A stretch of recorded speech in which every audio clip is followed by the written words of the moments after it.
Welcome to the Deep Dive. We're the show that really tries to cut through all the noise and get straight to what matters. Yeah, there's a lot of noise out there. Especially today, we're diving headfirst into, well, a topic that feels kind of murky for a lot of us. How do you genuinely build wealth? Hmm. You hear so much conflicting advice, don't you? Save every penny, buy this stock, cut your coffee budget. Right, the usual suspects. But what if that common wisdom actually, skips the most important first steps, leaves us just spinning our wheels? That's often exactly what happens. So our mission today is pretty clear. Give you an actionable step-by-step path. Real steps for building wealth, straight from the source material we've dug into. No fluff. Exactly. We're cutting through the complexity, found some surprising facts, actually, and hopefully we'll have a little fun with it, too. We want to show you what's most important to focus on right now to start seeing real progress. And that starting point, it's maybe not where people expect. Before we even mention banks or stocks, we have to talk about beliefs. Beliefs, okay. Yeah, because honestly, many of us are held back, not because there's no opportunity, but because of these deep-seated, often really outdated ideas about money. Ideas we didn't even choose. Precisely. Yeah. They're not really ours. They're inherited beliefs. We get them from parents, society, maybe even school when we're kids. And we just accept them. We accept them without question. Shedding those is absolutely the first step. It unlocks your potential. That really clicks. It feels like running a race carrying invisible weights you didn't know were there. That's a great way to put it. So if these inherited beliefs are the starting block, how do we even spot them? And more importantly, how do we change them? Where do you begin with something so ingrained? Right. So the absolute foundation, it's your mindset. Yeah. Your mind is your number one asset, full stop. Okay. The path to a wealthy life, it doesn't start with a spreadsheet. It starts when you realize, hey, most of my current beliefs, they're not actually mine. Like what kind of beliefs? Oh, the classics. Money doesn't grow on trees. Or maybe those little voices saying, I've got ADD, or I'm just not smart enough with money. Yeah, those sound familiar. Many of those got planted when we were too young to even question them. We just absorbed them. They became our operating system, but we never consciously installed it. Wow. Okay, so here's where it gets really interesting then.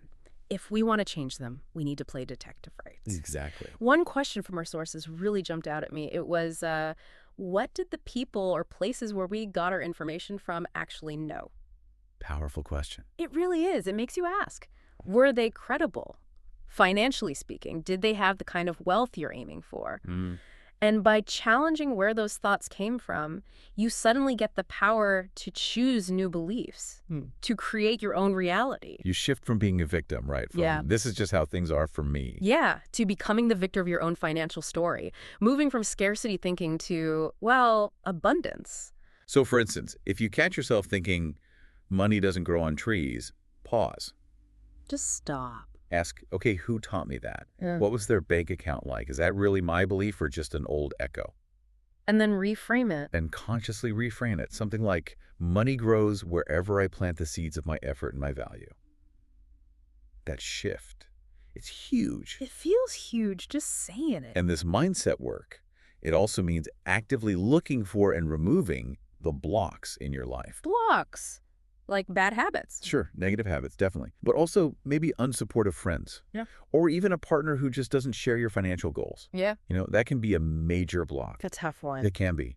Our sources stress that your commitment plus consistent action production and discipline, that combo dictates how fast you reach financial freedom. So you had to really commit daily. Reinforce that decision daily, like a pledge to yourself. And that feeling of worry, that pit in your stomach. Yeah. That's not just stress. It's a sign. An indication you're on the wrong side of the game and you need a new strategy. It's not a reason to panic. It's a signal to adjust course. Okay, adjust course, not panic. I like that. So we've done some mental house cleaning, maybe identified some blocks. What's the very first action then? Where do we start according to the sources? Is it saving, investing? The million-dollar question. Yeah.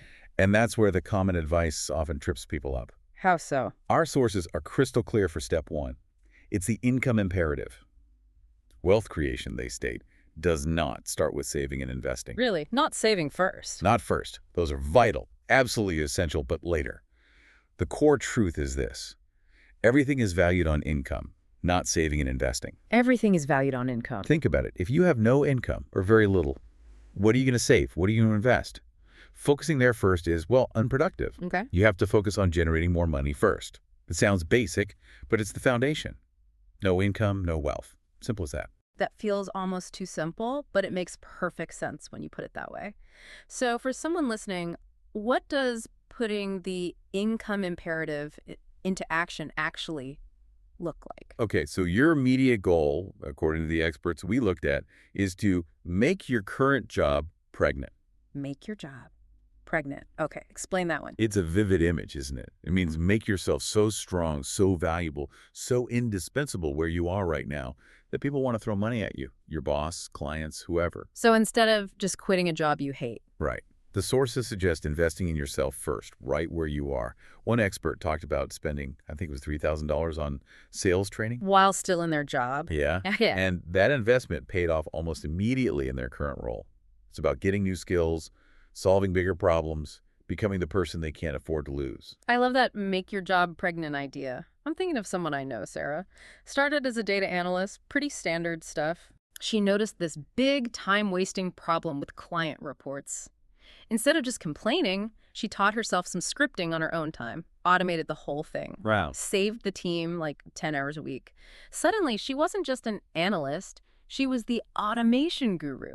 Yeah. Irreplaceable. Her pay reflected that, I bet. Absolutely. Her next raise, her promotions, Right.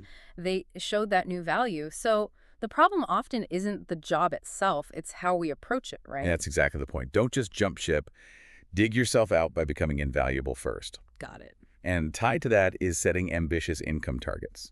The sources call them big, giant, unachievable targets. Unachievable. Why unachievable? Well, maybe seemingly unachievable. It stretches you. It forces you to think bigger beyond just the next small raise. And you have to measure your progress constantly. It's not about greed then. No, not at all. It's about proactively managing your financial situation, stretching your capacity. When you aim high, it forces you to get creative, find new ways to deliver value. And that value creation, that's key, whether you're a manager, business owner, even in a nonprofit. It's about bringing in resources. Exactly. Revenue, funding, whatever fuels growth. And this isn't just for people in traditional jobs, is it? Absolutely not. This applies to everyone. The internet has changed the game completely. Our sources really emphasize this. So like side hustles. Or even simpler. Think about what you physically have lying around. An old baseball bat in the garage. An unused picture frame. That box of cigars you quit smoking. Okay. Put them on eBay today. That's an immediate second flow of income, even if it's small to start. Huh. Never thought of it quite like that. Or skills you have. Can you tutor online for an hour? Sell something you make. The point is, you don't need some big formal business plan right away. Just activate what you already have, stuff or skills, and generate some cash flow. Take action. Action. Yeah. Okay. So income is flowing. Maybe you've made your job pregnant. What's next? Saving. Yes. Once income is increasing, step 2 is strategic saving. But, and this is key, saving with a very specific purpose. Our sources state it bluntly.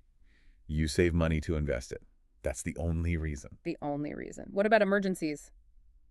Rainy days? That's a different bucket of money. Important for stability, yes. Hmm?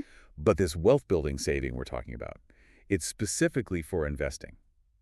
For what the sources call the big play. The big play. Okay. So if you're saving for that and your income is going up, what happens to your lifestyle? It must be tempting to upgrade. Oh, incredibly tempting. Yeah, And that's precisely why the advice is to adopt a stay broke mentality. stay broke, even when you're making more. Exactly. As the income climbs, you fight the urge to inflate your lifestyle. No new fancy car, no expensive watches, none of the goodies. You live like you're still earning less. You live like you're still broke, but secretly, you are stacking that money away. One expert even called himself a miser in the early days, said it was essential for the huge, giant, massive surges and spikes in wealth later on. Wow, a miser. That sounds hard. Takes serious discipline. Immense discipline. It's not easy, but the payoff is building that war chest for the big play. Okay, so how do you actually cultivate that miserly discipline? I mean, practically. Well, one technique suggested is rating your purchases. On a 1 to 5 scale, 1 to 5. yeah, 1 is totally necessary, like rent or basic food. 4 or 5. Those are things you didn't really need, impulse buys, luxuries. And for the 4s and 5s. Return them. Get the cash back, put it in the saving pile. Ouch. Return stuff. It sounds harsh, but it builds the muscle. It might mean sacrificing daily coffees, another pair of shoes, the latest gadget.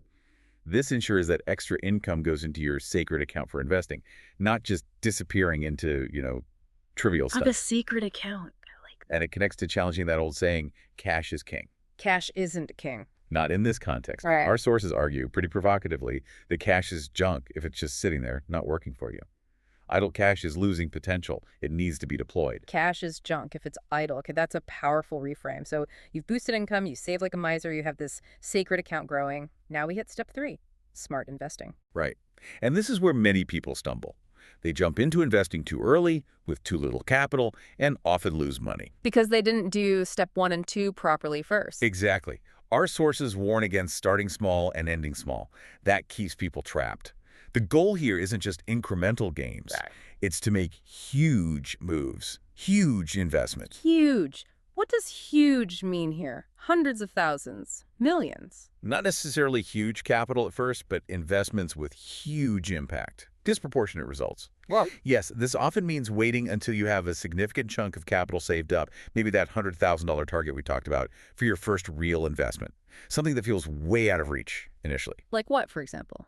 It could be different things for different people, maybe a multifamily rental property, or buying a small, profitable online business. Maybe it's even a massive investment in specialized training that unlocks a significantly higher income level, but where the return is predictable. The key is scale and impact relative to where you are. Okay, so aiming for significant impact. What characteristics should these investments have? The ideal investment, according to our sources, offers two things. A big bang, that's significant appreciation, the value going up over time, and dividends, consistent cash flow, that monthly drip of income. Big bang and a drip. Got it. Real estate gets mentioned often because it can offer both, plus leverage and tangibility. You can see it, touch it. Unlike stocks sometimes. Right. But other things fit too. Royalties, profits from a solid business you own or invest in. Anything that generates ongoing income and has growth potential. Now, you mentioned something earlier about not gambling. Our sources have a really strong role here, don't they? You do. It's incredibly important. You should never, ever, ever gamble on an investment. You should know that the investment is a sure thing, not a maybe. Whoa, a sure thing in investing? That sounds impossible. How can anything be a sure thing? Okay, let's unpack sure thing. It doesn't mean zero risk or a guaranteed outcome like magic. It means you've done such relentless, deep due diligence. Extreme homework. You understand the market, the deal, the management, the absolute worst-case scenario so thoroughly that your conviction makes it feel like a sure thing to you. You've minimized the unknowns as much as humanly possible. So it's about knowledge, not luck. Exactly. Avoid tips. Avoid hype. Focus on opportunities where you understand the downside inside and out, and you have a plan so you will never lose your money, meaning lose your initial capital significantly. And what if you own a business? Well, the sources make a powerful point there. If you have your own company, often no investment is better than your own company where you can increase the income. Because you have control. Maximum control. You understand it best. Reinvesting in your own business growth is often the highest return, surest bet you can make. That makes sense. So focus on putting money into assets, things that bring money in, not liabilities that just drain it. That's the fundamental distinction. Does it pay you or do you pay it? Focus on things that pay you. Okay, so we've got income, saving, smart investing. What's next? Is there a step 4? There is. Step 4, creating multiple flows of income. This is about building your security net. Multiple flows. Why? Isn't one strong income stream enough if it's growing? It's a great start, but our sources are clear. You aren't going to have secure wealth without multiple flows of income. Relying on just one source leaves you vulnerable. Vulnerable to what? Economic downturns, industry shifts, maybe personal health issues. Anything can disrupt a single flow. The average millionaire, the sources say, has 7 flows of income. You can't depend on just one to truly make it big and stay secure. 7 flows. Wow. Okay. So how do you build these multiple flows? Do you stop the first ones? No, not at all. It's about continuously increasing all your existing flows, make that main income stronger, make your investments perform better, and then strategically adding new ones. Like what kind of new ones? If you have a business, it could mean adding new products or services. One example cited was expanding from just 3 audio programs to 36, then adding things like hats and calendars. Small additions that leverage the existing platform. So expanding within what you already do. Or it could be making completely new investments that generate income, another rental property, Right. maybe creating and selling a small online course based on your expertise, licensing intellectual property. Diversifying where the money comes from. Exactly. Constant innovation and diversification. Never get complacent. And there was something about people being important here, too. Yes, a crucial point often missed.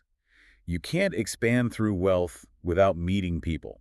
How so? This kind of growth, building multiple strong income streams, it rarely happens in isolation. You need a network. You need partners, maybe talented employees, advisors, mentors.